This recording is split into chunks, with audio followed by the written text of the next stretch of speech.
You would think with the hundreds of years it took for professional sports to evolve into what they are today, that the kinks would be worked out by now, and it would be relatively easy for brands and leagues to lay a decent foundation to build off of. But eSports has been crunching all the failures of other athletic competitions into a hyperactive ball over the last few years in what I can only assume is an effort to catch up to the corruption levels of other, more respected, more historic sports in their leagues. Yeah! Want to know what it would look like if FIFA or the NBA just fucked everything up before they even got started? Well, apparently we're all watching it happen right now in front of our own very eyes. Here we go!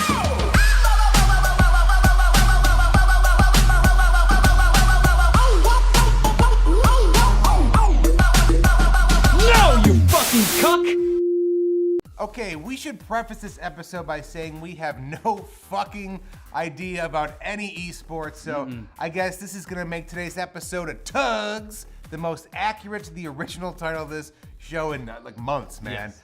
Say it with us now. This show's full name is the Totally Uninformed Gaming Show. Emphasis on the uninformed. Uninformed. And I guess the gaming. And with the show Totally part. is there as well. That's all of them. All right, so with that out of the way, let's dive right into this story that we only read up on because there was literally nothing else for us to talk about. So Blizzard, don't know if you heard of them, they're a gaming brand with a very loyal fan base and consistently top tier releases. They announced late last year at BlizzCon it would be creating an esports league based around their competitive FPS Overwatch. Woo! Heard of it, maggot? Well, 30 million people can't be wrong.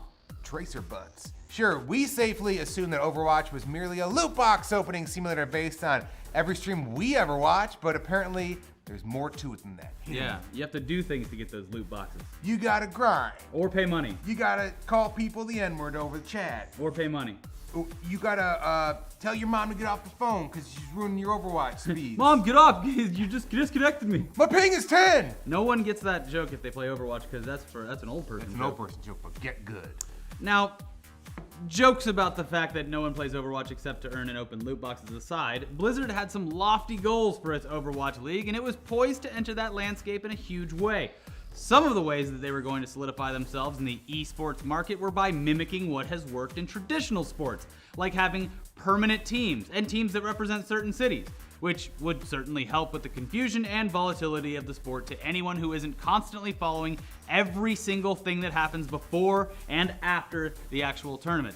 Consistency is a great thing for both fans and sponsors. Nothing makes you feel old like trying to learn esports names and teams because every week.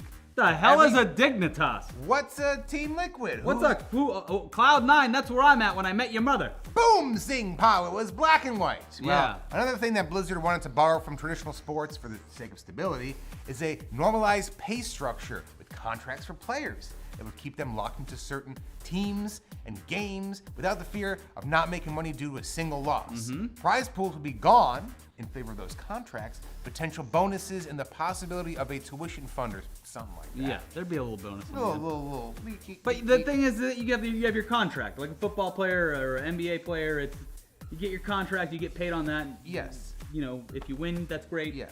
I don't like the Patriots. I don't like Tom Brady, but guess what? I can count on hating that city and that person every Sunday.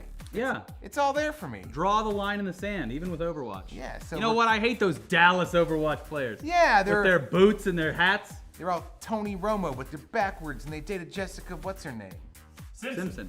Jessica Simpson, Yeah. Maggie's older sister. So, regarding these guidelines, a Blizzard VP said this, quote, "Nobody talks about what the prize pool is for the World Cup or the prize pool for the Super Bowl. Everybody knows that the athletes are very well compensated. They get bonuses for winning the World Series or the Super Bowl, but it's not where the emphasis is in terms of the compensation. That's because a much more stable ecosystem for players and athletes is where they have contracts and guaranteed compensation and benefits and everything else. That's more along the lines of the approach that we're taking." So, in a perfect world. Oh, this utopian society that he lives in. I'll see you at the breadline, VP. Where's the Adderall? Yeah. it's in my butt. That's where I take it. Well, he did say that they would have like insurance and benefits and stuff. So there you go. You hold? Yeah. This all sounds like a great idea, sure, but maybe that's just because we're normies and all of these ideas are just attempts to make the sport more simple. But here's the problem. After their initial announcement, there really hasn't been much in the way of updates for this league, and people, justifiably, are starting to worry. Not only because of the obvious reason that players are training for something that they don't even have a clear and concise idea of. Is it going to be there for them? Is it going to be worthwhile for them? Sure, who knows? But it's also because it recently came out that doing all of those ambitious things that we previously talked about, guess what? They're surprised. They're very ambitious. And most of all, they could be extremely expensive. Changing the way things are done, even for the better, isn't easy, especially when you're dealing with players, teams, coaches, and sponsors who are used to the previously established method. Then you add in the fact that this league was, according to multiple sources and reported on by ESPN, asking for as much as $20 million or more in franchise fees. People are going to get cold feet when they see that number. Look, their feet are basically going to be frozen to the ground, but I have nothing to do with the competitive gaming scene, but even hearing a number like $20 million made my entire dick and balls just shrink right up. Yeah, I'm scared, and I don't have anything to do with it. They're inside of me, but it goes even further because the sources say that these franchises, quote, aren't even guaranteed revenue sharing until after 2021, and only if Blizzard meets a certain criteria. That's great. I could be dead by then. We could all be dead by then. That's when C-Lab all of these out. fucking, they're gonna cycle through at least like 50 teams by then, because they only need the youngest players, the itchiest trigger fingers, and the best hand-eye coordination. When you're 23, you better start thinking about retirement in esports. You can only be 12 so many times. Yeah, yes. Exactly. Now here's a question for you, Shibby, off camera. Is Overwatch still going to be relevant in 2021? If they continue to support it, yes. So Okay. they have to do it right. But all of this leads to at least 5 pro gaming organizations dropping Overwatch teams from their roster just in the past couple of days, all of whom ironically quote the instability of this potential league and its high cost of entry.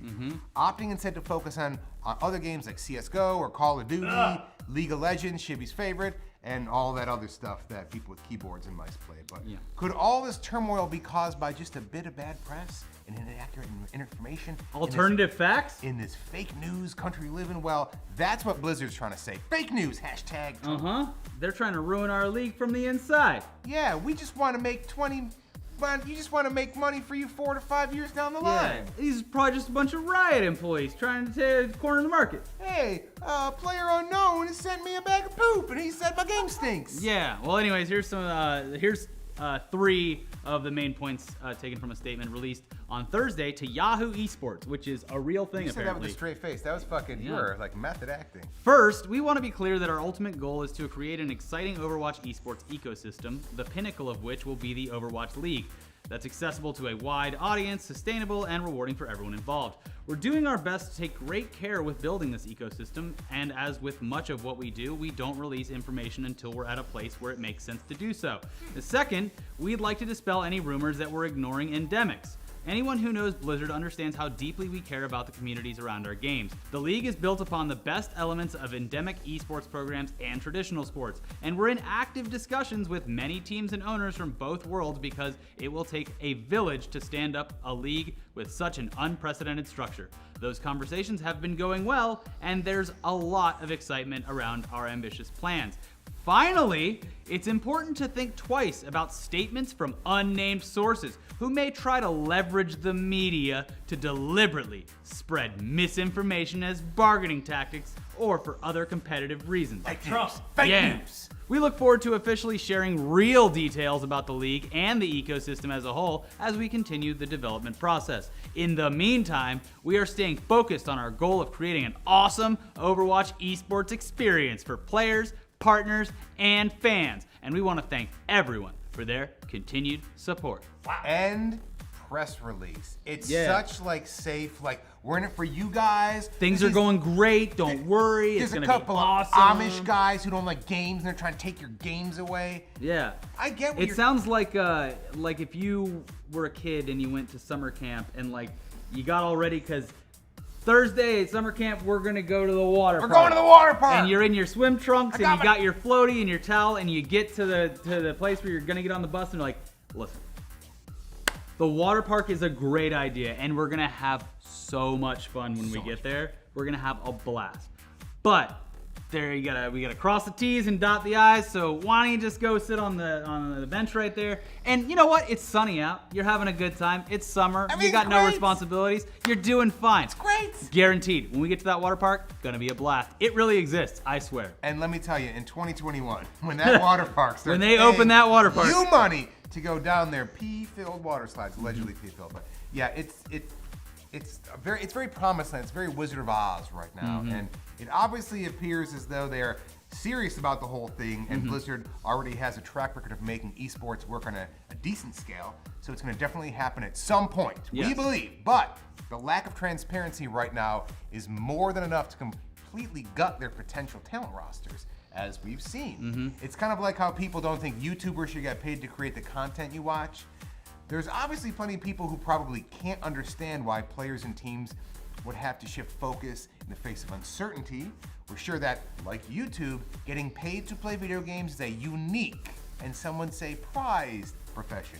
It still requires monetary compensation for the people involved who have the time to support and excel at it. But in other depressing news, a YouTuber has been found guilty. What? Jun jun, of playing Pokemon Go in church. Did he get demonetized? Jun jun. That's the punishment. He demonetized in the sense that he could have gone to jail. Russian YouTuber Ruslan Sokolovsky filmed himself playing Pokemon Go in a church last year and was arrested at his apartment a few weeks later under the charge of offending religious sensibilities. This is an episode of SVU, Pokemon Yeah. Go SVU. Dun, dun.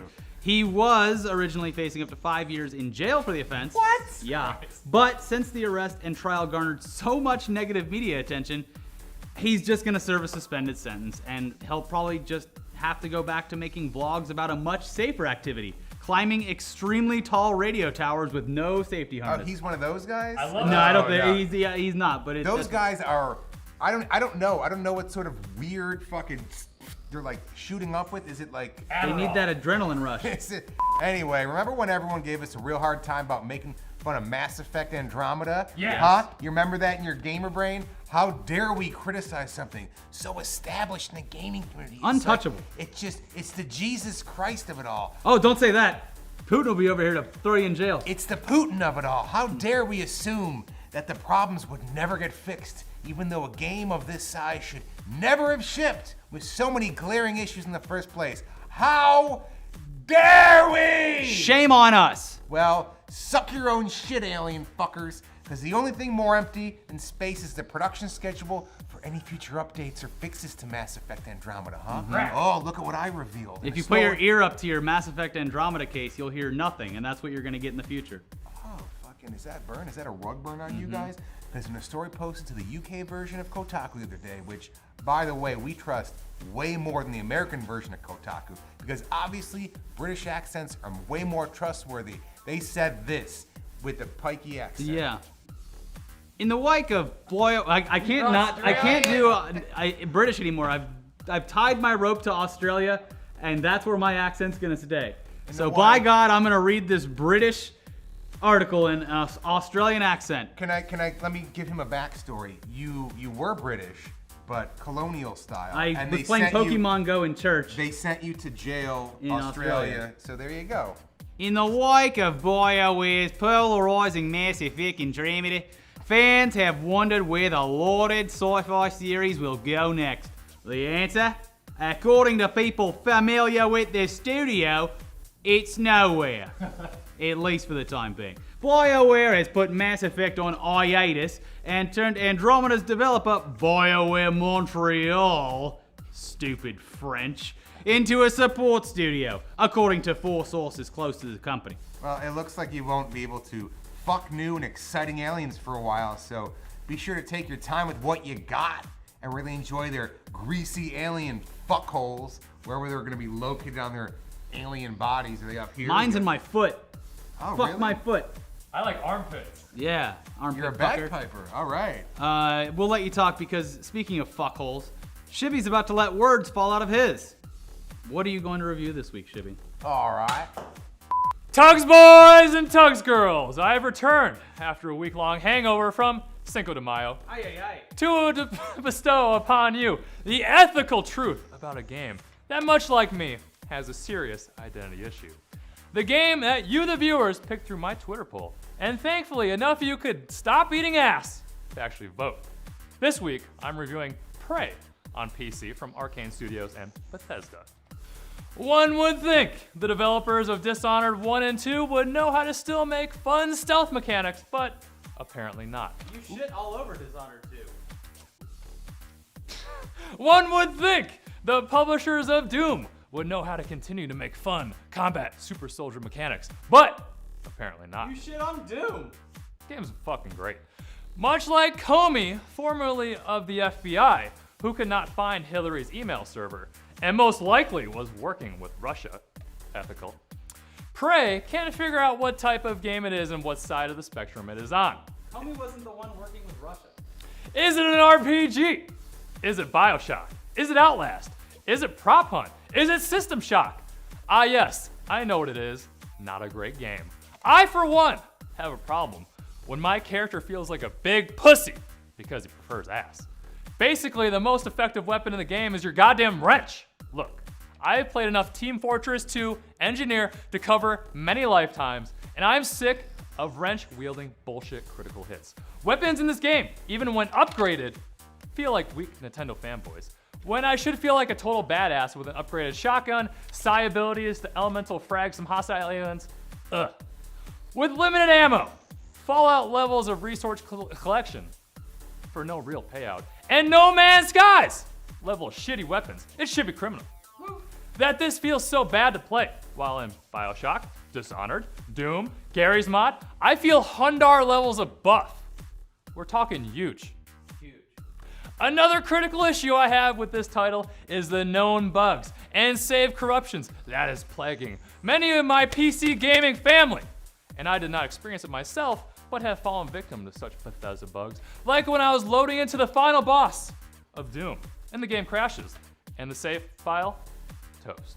Sweet, I didn't want to beat the game anyway, right? You know this PC title is bad, even when IGN rates it low. And you know that IGN loves it when Bethesda lines those pockets nicely for a paid review. Would they give it an 8.5? 4. I simply cannot recommend this game because it's just disappointing. Prey on this dick, 0 out of 10. Woo! I'm sad that didn't shoot you. Thanks, Shibby. You're a gem. Shibby fans enjoy analingus. Yeah, they just, So just to prove that Shibby's the most ethical game reviewer of all time, stamp. Yeah. We pulled a review from Amazon for Prey just to test and compare. This review comes from Brian Hoser, who titled the review, quote, broken/worst loading I've ever seen. It reads, Ricky, would you mind? I promise not to do this in Australian, but No. it is pretty definite that Bethesda is giving away kickbacks to hold off on reviewing the game. The ones who have already reviewed this game must be getting paid to heighten their scores. It's kind of funny that Metacritic has nothing but 2,000 positive recommended reviews with no negative. It's just not statistically possible and seems that the great reviews have been generated by the company. This game is broken with stop progression bugs and 2-minute loading times as it takes 4 loading screens to get anywhere. 4x2 equal 8 minutes to get from point A to point B every time. 30% of the time, I was watching a loading screen. The bugs become more apparent as the game progresses. I just could not take it anymore and watched the endings on YouTube. I poured 50 hours into this game and completely maxed out my human abilities and weapons with neuromods. People are already dead before you can rescue them. Characters digitally disappear so you can't complete side quests for them, and navigate quest reticles completely disappear, leaving you run around in circles as you wait through tremendous load times. This really would have been a 10 out of 10 game.